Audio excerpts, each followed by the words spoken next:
Investments ഒക്കെ double ആവാൻ വേണ്ടിയിട്ട് എത്ര നാളെടുക്കും? ഏത് ഇൻസ്ട്രുമെന്റിൽ ഇൻവെസ്റ്റ് ചെയ്താണ് പണം പെട്ടെന്ന് ഇരട്ടിയാവുക? നിങ്ങൾക്ക് അറിയണോ? അപ്പം fixed deposit, debt funds, gold, അതുപോലെ ഇക്വിറ്റി എല്ലാത്തിലും നമുക്ക് 1 ലക്ഷം വെച്ച് ഇൻവെസ്റ്റ് ചെയ്ത് നോക്കാം.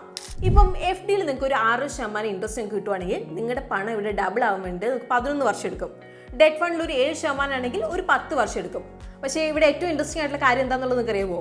ഗോൾഡിന് ഒരു 13%, അതുപോലെ ഇക്വിറ്റി നമ്മൾ ഒരു 12% എടുക്കുകയാണെങ്കിൽ നിങ്ങളുടെ പണം ഇവിടെ ഡബിൾ ആവാൻ വേണ്ടിയിട്ട് ജസ്റ്റ് 6 വർഷം മാത്രമേ എടുക്കുള്ളൂ. അപ്പം നമുക്ക് കുറച്ചും കൂടി നമുക്കൊന്ന് നോക്കാം. അപ്പം നമ്മുടെ ഇൻവെസ്റ്റ്മെന്റ്സ് ഒക്കെ ഇപ്പോൾ 3 ഇരട്ടി ആക്കണം. അങ്ങനെയെങ്കിലോ എഫ് ഡിയിൽ നമുക്കൊരു 17 വർഷം എടുക്കും, ഡെറ്റ് ഫണ്ടിൽ നമുക്കൊരു 16 വർഷം, ഗോൾഡിനാണെങ്കിൽ 9 വർഷം എടുക്കുള്ളൂ, ഇക്വിറ്റിയിലാണെങ്കിൽ ഏകദേശം ഒരു 10 വർഷം എടുക്കും. ഇനിയിപ്പോൾ നിങ്ങൾക്ക് 5 ഇരട്ടി റിട്ടേൺ വേണോ? അങ്ങനെയെങ്കിൽ എഫ് ഡിയിൽ 25 വർഷം എടുക്കും, ഡെറ്റ് ഫണ്ടിൽ 24 വർഷം എടുക്കും, പക്ഷേ ഗോൾഡിലാണെങ്കിൽ ജസ്റ്റ് 14 വർഷം എടുക്കുള്ളൂ, അതുപോലെ ഇക്വിറ്റിയിൽ 15 വർഷവും. ഇനിയിപ്പോൾ നിങ്ങൾക്ക് 10 ഇരട്ടി റിട്ടേൺ വേണോ? അങ്ങനെയെങ്കിൽ ഗോൾഡ് തന്നെയാണ് ഇവിടെ ലീഡ് ചെയ്യുന്നത്, 19 വർഷമാണ്. അതിനുശേഷം വരുന്ന ഇക്വിറ്റിയാണ് 21 വർഷം. അപ്പോൾ നമ്മളിപ്പോൾ നോക്കിയ എല്ലാ ഓപ്ഷനിലും നിങ്ങൾക്ക് കാണാം ഗോൾഡും ഇക്വിറ്റീസും തന്നെയാണ് മുന്നിൽ നിൽക്കുന്നത്. സോ നിങ്ങൾക്ക് ഇതുപോലുള്ള കൂടുതൽ ഇൻഫോർമേറ്റീവ് വീഡിയോസിനായിട്ട് നമ്മുടെ ചാനൽ ഗ്രോ മലയാളം ഫോളോ ചെയ്യാം.